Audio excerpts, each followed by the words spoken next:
Buenas tardes. Bienvenidos al curso de ciberseguridad del programa de posgrado en Ingeniería para la Innovación Tecnológica. El tema de hoy es criptografía de clave pública y autenticación de mensajes. Corresponde al capítulo 21 del libro Computer Security de los autores Stanlings y Brown. Profesor, Dr. Remberto Sandoval Arechiga y el estudiante Juan Pablo Morales Álvarez. Los objetivos de aprendizaje son comprender el funcionamiento de SHA-1 y SHA-2, presentar una visión general del uso de HMAC para la autenticación de mensajes, describir el algoritmo RCA y describir el algoritmo Diffie-Hellman. En la agenda tenemos los temas funciones hash seguras, HMAC o código de autenticación de mensajes en clave hash, cifrado autenticado, algoritmo de cifrado de clave pública RCA, Diffie-Hellman y otros algoritmos asimétricos. La función hash unidireccional o función hash segura es importante no solo en la autenticación de mensajes, sino también en las firmas digitales. Aquí observamos varias funciones hash, concentrándonos en quizás la familia más utilizada de funciones hash, SHA. Todas las funciones hash funcionan utilizando los siguientes principios generales. La entrada, mensaje, archivo u otro, se ve como una secuencia de bloques de n bits. La entrada se procesa bloque a bloque de forma iterativa para generar una función hash de n bits. Una de las funciones hash más simples es el OR exclusivo bit a bit, o XOR de cada bloque. Esto produce una paridad simple para cada posición de bit y se conoce como una verificación de redundancia longitudinal y se puede expresar de la siguiente manera. Como se puede ver, CI para todas BI, XOR BI, I2, 3, etcétera, hasta BIM. Es razonablemente eficaz para datos aleatorios como una comprobación de integridad de datos. Cada valor hash de n bits es igualmente probable. Con datos con un formato más predecible, la función es menos eficaz. Una forma sencilla de mejorar las cosas es realizar un desplazamiento circular de un bit o rotación en el valor hash después de procesar cada bloque. Esto tiene el efecto de aleatorizar la entrada más completamente y superar cualquier irregularidad que aparezca en la entrada. Aunque el segundo procedimiento proporciona una buena medida de la integridad de los datos, es prácticamente inútil para la seguridad de los datos cuando se utiliza un código de hash cifrado con un mensaje de texto no cifrado. Dado un mensaje es producir un nuevo mensaje que produzca este código hash. Dice, simplemente prepare el mensaje alternativo deseado, anexe un bloque de n bits que obliga al nuevo mensaje más el bloque a producir el código hash deseado. El algoritmo hash seguro, o SHA, fue desarrollado por el Instituto Nacional de Estándares y Tecnología, conocido como NIST, y publicó un estándar federal de procesamiento de información, o FIPS, el 180, en 1993. Una versión revisada se publica también en el FIPS 181 en 1995. Generalmente se conoce como SHA-1. Este también se especifica en el documento RFC 3174 y duplica el material del FIPS 181, pero agrega una implementación de código C. SHA-1 genera un valor de hash de 160 bits. Dice, en 1202 el NIST produjo una revisión del estándar FIPS 182 que definió 3 nuevas versiones de SHA. Las longitudes de valor hash son de 256, 384 y de 512 bits. Se conocen como SHA 256, SHA 384 y SHA 512. Más información de esto en la tabla 21.1 del libro. Estas nuevas versiones tienen la misma estructura subyacente y utilizan los mismos tipos de operaciones aritméticas, modulares y binarias lógicas que SHA-1. En 2005, NIST anunció la intención de eliminar gradualmente la aprobación de SHA-1 y pasar a depender de las otras versiones de SHA para 2010. Poco después, un equipo de investigación describió un ataque en el que se podían encontrar 2 mensajes separados que entregan el mismo hash SHA-1 utilizando 269 operaciones, muchísimas menos de las 280 operaciones que anteriormente se creían necesarias para encontrar una colisión con un hash SHA-1. Este resultado debe acelerar la transición a las otras versiones de SHA. Ahora examine la estructura de SHA 512. Note que las otras versiones son bastante similares. El algoritmo toma como entrada un mensaje con una longitud máxima de menos de 2 a la 128 bits y produce como salida un resumen del mensaje de 512 bits. La entrada se procesa en bloques de 1024 bits. Esta figura 21.2 representa el procesamiento general de un mensaje para producir un resumen. El procesamiento consta de los siguientes pasos. Paso 1. Añadir bits de relleno para que la longitud del mensaje sea congruente con 896 módulo 1024. El relleno consta de un único bit, un bit puesto en 1 seguido del número necesario de bits en ceros. Paso 2. Anexar longitud. Se anexa un bloque de 128 bits. Se trata como un bloque de 128 de longitud del mensaje original, antes del relleno. Paso 3. Inicializar el buffer hash a valores enteros de 64 bits especificados. Paso 4. Procesar el mensaje en bloques de 1024 bits, es decir, 128 palabras, que forma el corazón, el núcleo del algoritmo, siendo un módulo, etiquetado F en esta figura. Consta de 80 rondas. Paso 5. Salida del valor final del buffer hash como el hash resultante. El algoritmo SHA-512 tiene la propiedad de que cada bit del código hash es una función de cada bit de la entrada. La repetición compleja de la función básica f produce resultados que están bien mezclados, es decir, es poco probable que dos mensajes elegidos al azar, incluso si presentan regularidades similares, tengan el mismo código hash, a menos que haya alguna debilidad oculta. La dificultad de llegar a dos mensajes que tienen el mismo resumen de mensaje es del orden de 2 a la 256 operaciones, mientras que la dificultad de encontrar un mensaje con un resumen determinado es del orden de 2 a la 512 operaciones.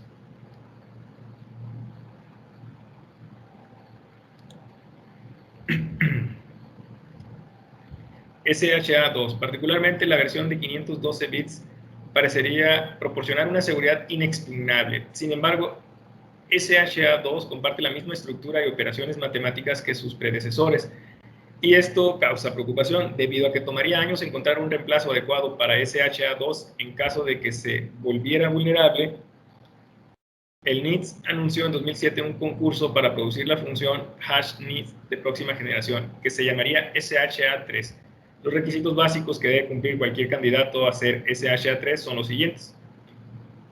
Debe ser posible reemplazar SHA-2 con SHA-3 en cualquier aplicación por una simple sustitución de entrega. Por lo tanto, SHA-3 debe admitir longitudes de valor hash de 224, 56, 384 y 512 bits.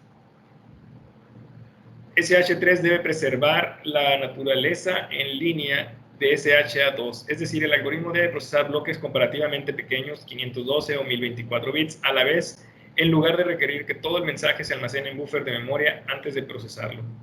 La estructura y las funciones utilizadas para SHA-3 son sustancialmente diferentes de las compartidas por SHA-2 y SHA-1. Por lo tanto, si se descubren debilidades en SH2 o SH3, los usuarios tienen la opción de cambiar al otro estándar. La naturaleza relativamente compacta de SH3 puede hacerlo útil para los llamados dispositivos integrados o inteligentes que se conectan a redes electrónicas que no son computadoras completas, es decir, dispositivos del Internet de las cosas. En los últimos años ha habido un mayor interés en el desarrollo de un MAC, es decir, de un código de autenticación de mensaje, derivado de un código hash criptográfico, como SHA-1, ya que estos suelen ser muy rápidos y el código está ampliamente disponible. Una función hash como SHA-1 no se diseñó para su uso como MAC y no se puede usar directamente para este propósito, porque no se basa en una clave secreta. Ha habido una serie de propuestas para la incorporación de una clave secreta en un algoritmo hash existente. El enfoque que ha recibido más apoyo es HMAC, o Código de Autenticación de Mensajes en Clave Hash.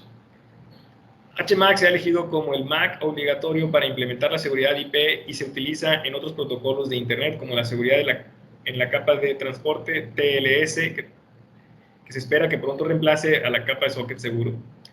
Y la transacción electrónica segura, o SET. HMAC trata la función hash como una caja negra. Esto tiene algunos beneficios. En primer lugar, una implementación existente de una función hash se puede utilizar como módulo en la implementación de HMAC. De esta manera, la mayor parte del código HMAC está preempaquetado y listo para usar sin modificaciones. En segundo lugar, si alguna vez se desea reemplazar una función hash determinada en una implementación HMAC, todo lo que se requiere es quitar el módulo de funciones hash existente y colocar el nuevo módulo. Esto se podría hacer si se deseara una función hash más rápida. Más importante aún, si la seguridad de la función hash incrustada se viera comprometida, la seguridad de HMAC podría conservarse simplemente reemplazando la función hash incrustada por una más segura. Además, HMAC puede demostrarse seguro siempre que la función hash incrustada tenga algunas fortalezas criptográficas razonables.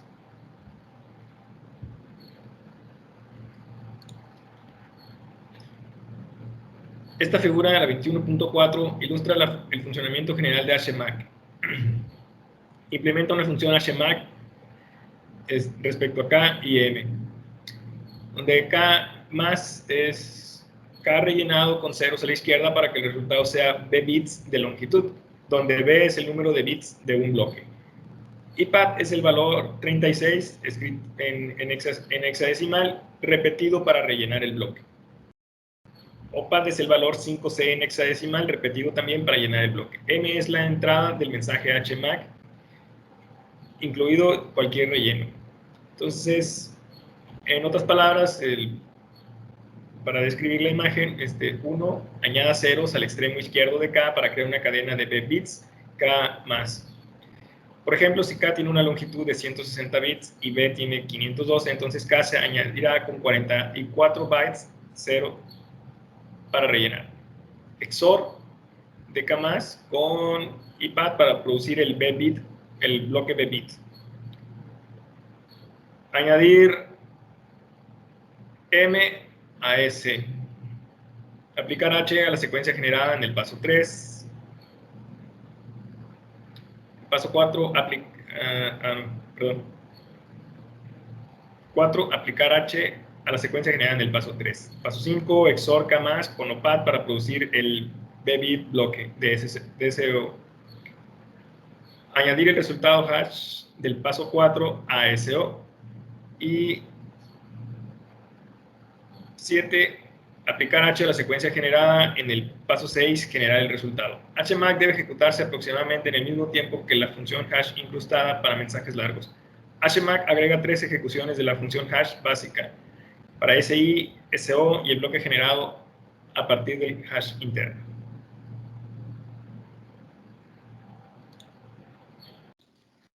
La seguridad de cualquier función MAC basada en una función hash incrustada depende de la fuerza criptográfica de la función hash subyacente. La seguridad de una función MAC se expresa generalmente en términos de la probabilidad de falsificación exitosa con una cantidad determinada de tiempo empleado por el falsificador y un número determinado de pares mensaje MAC, creados con la misma clave. En esencia, la probabilidad de ataque exitoso es que el atacante es capaz de calcular una salida de la función de compresión incluso con un vector de inicialización que es aleatorio, secreto y desconocido para el atacante. Para este ataque, el vector de inicialización de la función hash se reemplaza por un valor secreto y aleatorio de n bits. Un ataque a esta función hash requiere un ataque de fuerza bruta en la clave, que es un nivel de esfuerzo del orden de 2 a la n, o un ataque de cumpleaños, que es un caso especial del siguiente ataque. O el atacante encuentra colisiones en la función hash incluso cuando el vector de inicialización es aleatorio y secreto. Aquí el atacante está buscando dos mensajes, M y M' que producen el mismo hash. Este es el ataque de cumpleaños y requiere un esfuerzo de 2 a la n sobre 2 para una longitud de hash de n. Sobre esta base, la seguridad de M de 5 se pone en duda porque un nivel de esfuerzo de 2 a la 64 ya parece factible con la tecnología actual. ¿Significa esto que una función hash de 128 bits como M de 5 no es adecuada para HMAC? La respuesta sería que no, porque al atacar HMAC, el atacante no puede generar pares de mensaje código sin conexión porque el atacante no conoce K. Por lo tanto, el atacante debe observar una secuencia de mensajes generados por HMAC bajo la misma clave y realizar el ataque a estos mensajes conocidos. Para una longitud de código de hash de 128 bits, esto requiere 2 a la 64 bloques observados o 2 a la 72 bits generados, utilizando la misma clave. En un enlace de 1 gigabit por segundo, se necesitaría observar un flujo continuo de mensajes sin cambio en la clave durante aproximadamente 150.000 años para tener éxito. Por lo tanto, si la velocidad es una preocupación, es totalmente aceptable utilizar MD5 en lugar de SHA como la función hash incrustada para HMAC. 21.3, cifrado autenticado, o AE. es un término utilizado para describir los sistemas de cifrado que protegen simultáneamente la confidencialidad y la autenticidad o integridad de las comunicaciones. AE proporciona cifrado de mensajes y autenticación de mensajes. Muchas aplicaciones y protocolos requieren ambas formas de seguridad, pero hasta hace poco los dos servicios se han diseñado por separado. AE se implementa mediante una estructura de modo de cifrado de bloques. En esta sección examinamos Offset Codebook, o OCB. OCB también está aprobado como una técnica de cifrado autenticado en el estándar de la LAN inalámbrica que conocemos como IEEE 802.11 o Wi-Fi. Y como se menciona en el capítulo 13, OCB se incluye en Minisec, el módulo de seguridad de IoT de código abierto. Un objetivo clave para OCB es la eficiencia. Esto se logra minimizando el número de cifrados necesarios por mensaje y permitiendo el funcionamiento paralelo en los bloques de un mensaje. La figura 21.5 muestra la estructura general para el cifrado y la autenticación OCB. Normalmente AE se utiliza como algoritmo de cifrado. El mensaje M que se va a cifrar y autenticar se divide en bloques de n bits, con la excepción del último bloque que puede ser menor que n bits. Típicamente n es igual a 128. Solo se requiere un único paso a través del mensaje para generar el texto cifrado y el código de autenticación. El número total de bloques sería m, longitud de m sobre n. Cada bloque se cifra independientemente de los otros bloques, por lo que es posible realizar todos los cifrados M simultáneamente. Si el mismo bloque de bits B de texto sin formato aparece más de una vez en el mensaje, siempre produce el mismo texto cifrado. OCB elimina esta propiedad utilizando un desplazamiento Z para cada bloque M, de modo que cada ZI es único. El desplazamiento es una XOR con el texto sin formato y XOR de nuevo con la salida cifrada. Debido al uso del desplazamiento, dos bloques en el mismo mensaje que son idénticos producirán dos textos cifrados diferentes. La parte superior de la figura 21.5 indica cómo se generan las ZIs. Se elige un valor arbitrario de n bits n llamado nonce. El único requisito es que si se cifran varios mensajes con la misma clave, se debe usar un nonce diferente cada vez. De modo que cada nonce solo se usa una vez. Ese es el propósito. Cada valor diferente de n producirá un conjunto diferente de ZI. Por lo tanto, si dos mensajes diferentes tienen bloques idénticos en la misma posición en el mensaje, producirán diferentes textos cifrados porque ZI es diferente. Por lo tanto, los valores ZI son una función tanto del nonce como de la clave de cifrado. No es necesario mantener el nonce en secreto y se comunica al destinatario. Por último, se genera una etiqueta de autenticación de longitud T utilizando la misma clave que se utiliza para el cifrado. Para comprobar la etiqueta de autenticación, el descifrador puede volver a calcular la suma de comprobación y a continuación volver a calcular la etiqueta. Y por último, comprobar que es igual a la que se envió. Si el texto cifrado pasa la prueba, OCB produce el texto sin formato normalmente. La figura 21.6 resume los algoritmos OCB para el cifrado y descifrado. Es fácil darse cuenta que el descifrado es el proceso inverso del cifrado.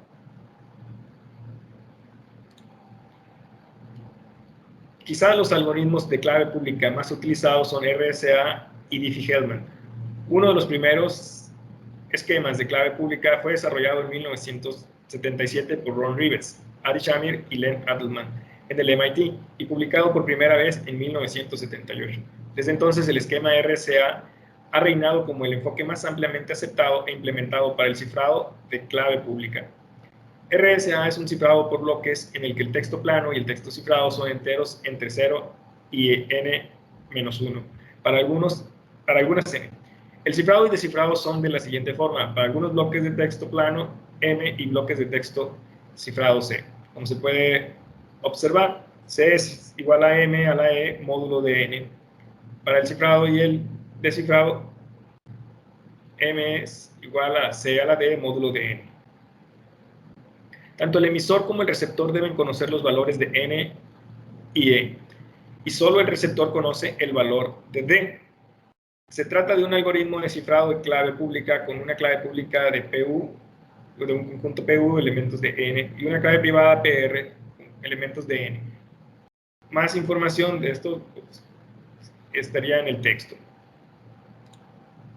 La figura 21.7 resume el algoritmo RSA. Comienza seleccionando dos números primos, P y Q, y calculando su producto N, que es el módulo para el cifrado y descifrado. A continuación necesitamos la cantidad. Entonces se selecciona un entero E que sea relativamente primo de A phi N. es decir, el máximo común divisor de E y de N.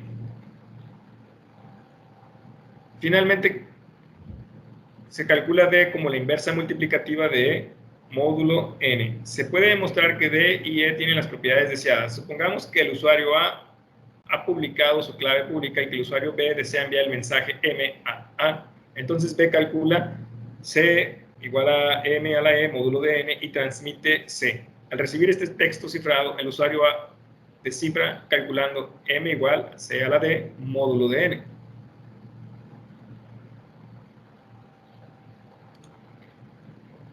Un ejemplo se muestra en esta figura que corresponde a la 21.8. Para este ejemplo, las claves se generaron de la siguiente manera.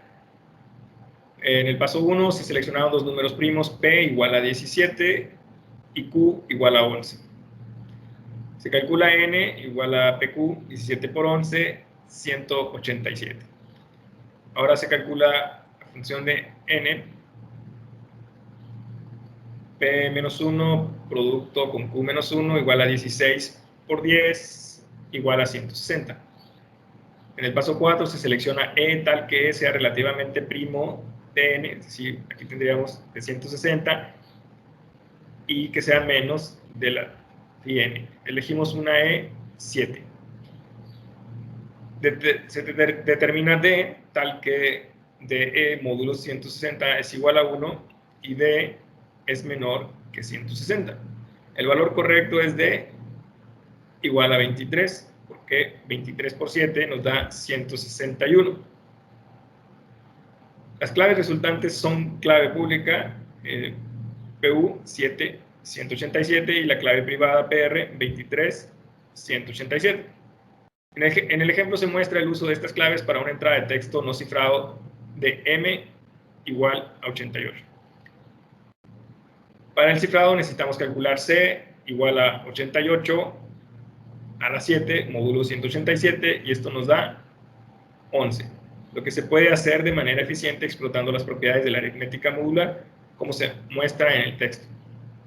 Para el descifrado calculamos M 11 a la 23 módulo 187 y nos da 88.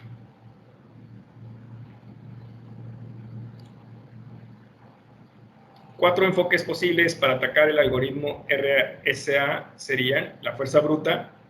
Esto implica probar todas las claves privadas posibles. La defensa contra esto es utilizar una clave grande. Sin embargo, debido a los complejos cálculos utilizados tanto en la generación de claves como en el cifrado o descifrado, las claves de longitud mayores ralentizan la velocidad de ejecución del sistema. Otro enfoque de ataque sería ataques matemáticos. La mayoría de las discusiones sobre el criptoanálisis de RSA se han centrado en la tarea de factorizar n en sus dos factores primos, ya que encontrar la función de n dado n es equivalente a factorizar n.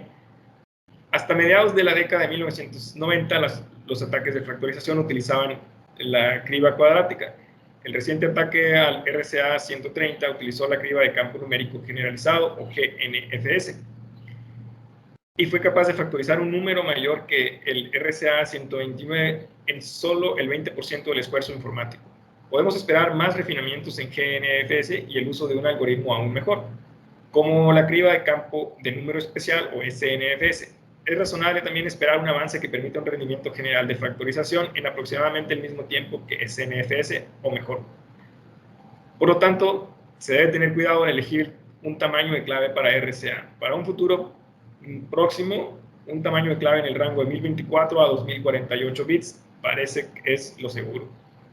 Otro tipo de ataque es el de sincronización. Estos dependen del tiempo de ejecución del algoritmo de cifrado.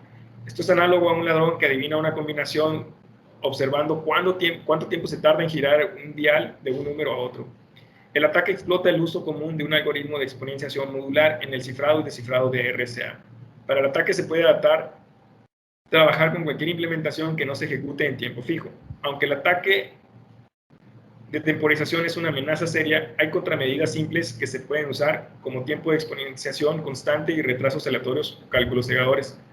Ataques de texto cifrado elegidos. Este tipo de ataque explota las propiedades del algoritmo de RSA. Discutir este tipo de ataque está mucho más allá del alcance de este libro. Ataques de texto cifrado elegidos. Como lo comentamos, esto ya no lo podríamos alcanzar a ver aquí. La idea de los esquemas de clave pública y el primer esquema práctico, que era solo para la distribución de claves, fue publicado en 1977 por Diffie y Hellman. El concepto había sido descrito previamente en un informe clasificado en 1970 por Williamson y posteriormente desclasificado en 1987. El propósito del algoritmo es permitir que dos usuarios intercambien una clave secreta de forma segura que luego se pueda usar para el cifrado posterior de mensajes. El algoritmo en sí se limita al intercambio de las claves. El algoritmo Diffie-Hellman depende para su efectividad de la dificultad de calcular logaritmos discretos. El algoritmo de intercambio de claves Diffie-Hellman se resume en esta figura, la 21.9. Para este esquema hay dos números públicamente conocidos, un número primo Q y un entero alfa, que es una raíz primitiva de Q. Supongamos que los usuarios A y B desean intercambiar una clave. El usuario A selecciona un entero aleatorio XA, pero que sea menor que Q, y calcula. De forma similar, el usuario B selecciona de forma independiente un entero aleatorio XB, que sea menor que Q, y calcula. Cada lado mantiene el valor X privado y hace que el valor Y esté disponible públicamente para el otro lado. Los usuarios A y B calculan la clave como se muestra. Estos dos cálculos producen resultados idénticos como se muestra en el texto. El resultado es que las dos partes han intercambiado un valor secreto. Además, debido a que XA y XB son privados, un adversario solo tendría los siguientes ingredientes para trabajar: Q alfa, YA y YDB. Por lo tanto, el adversario se ve obligado a tomar un logaritmo discreto para determinar la clave.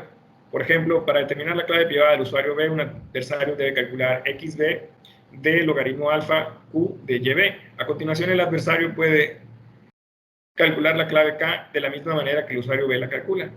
La seguridad del intercambio de claves Diffie-Hellman radica en el hecho de que, si bien es relativamente fácil calcular módulos de exponenciales y de números primos, es muy difícil calcular logaritmos discretos. Para los números primos grandes, esta tarea es inviable.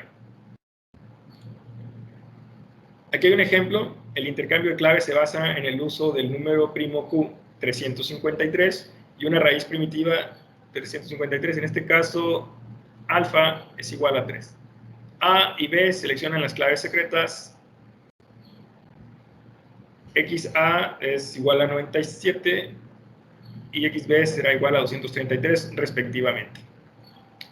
Cada uno calcula su clave pública. A se calcula a 3 a la 97 módulo 353, lo que da un 40. B se calcula y nos da YB, que es 3 a la 233 módulo 353, y nos da un 248. Después de intercambiar claves públicas, cada uno puede calcular la clave secreta común.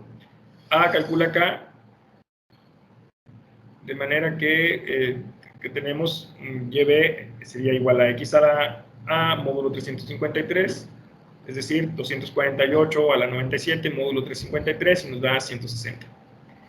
B se calcula YA a la XB módulo 353, es decir, 40 a la 233 módulo 353, nos da 160. Suponemos que un atacante tendría disponible la información Q, que sería el 353, alfa 3, el valor de YA 40 y el valor YB 248.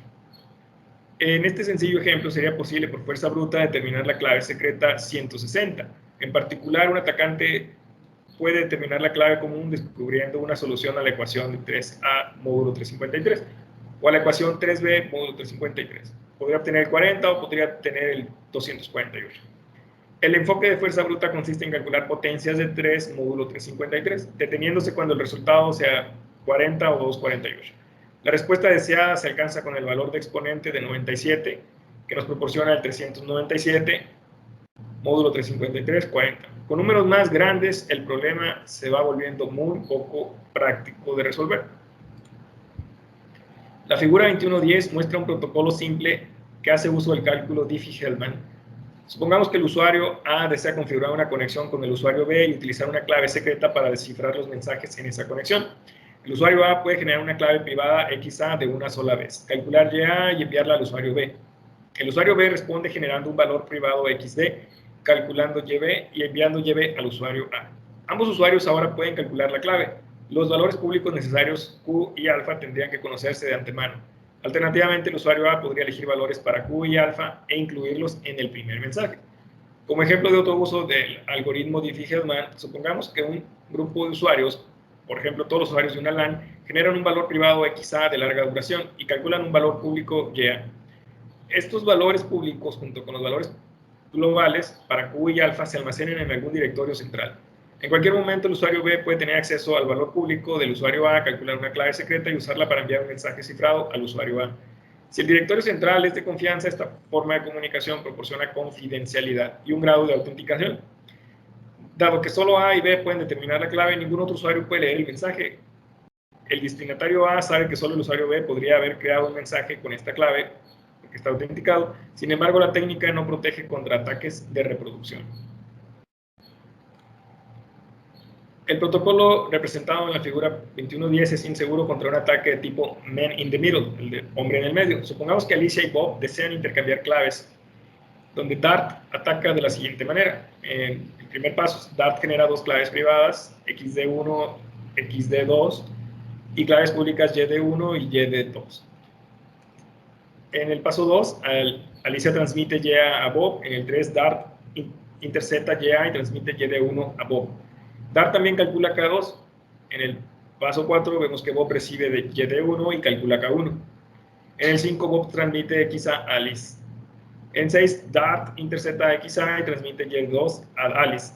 Dart calcula. Entonces, ¿qué tenemos? Alice recibe Y2 y calcula. En este punto Bob y Alice piensan que están compartiendo una clave secreta, pero en su lugar Bob y Dart comparten la clave secreta K1 y Alice y Dart comparten la clave secreta K2. Toda la comunicación futura entre Bob y Alice se ve comprometida de la siguiente manera.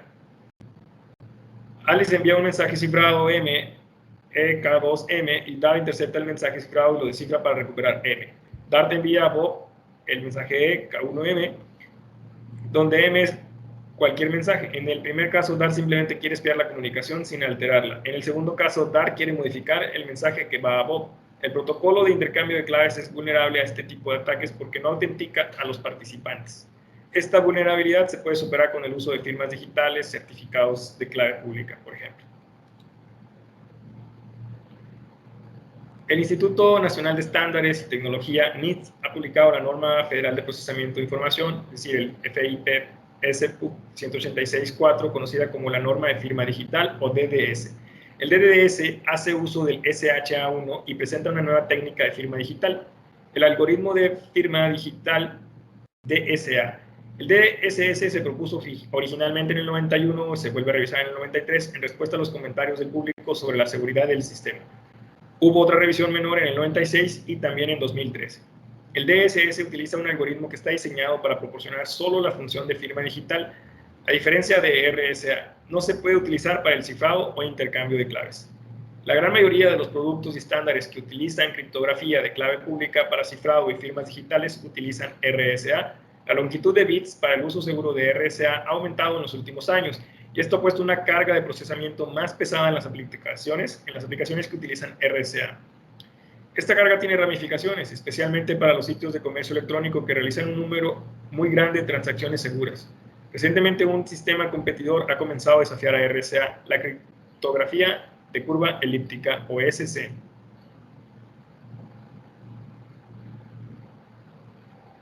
O SCC. SCC ya ha estado apareciendo en los esfuerzos de estandarización, incluyendo el estándar IEEE PES 1363 para criptografía de clave pública. El principal atractivo de ECC en comparación con RSA es que parece ofrecer la misma seguridad para un tamaño de bits mucho más pequeño, lo que reduce la sobrecarga de procesamiento. Por otro lado, aunque la teoría de la SC ha existido durante algún tiempo, es solo recientemente que los productos han comenzado a aparecer y que ha habido un interés criptoanalítico sostenido en la búsqueda de debilidades. Por lo tanto, el nivel de confianza de SC aún no es tan alto como el de RSA. SCC es fundamentalmente más difícil de explicar y una descripción matemática completa está todavía más allá del alcance de este libro.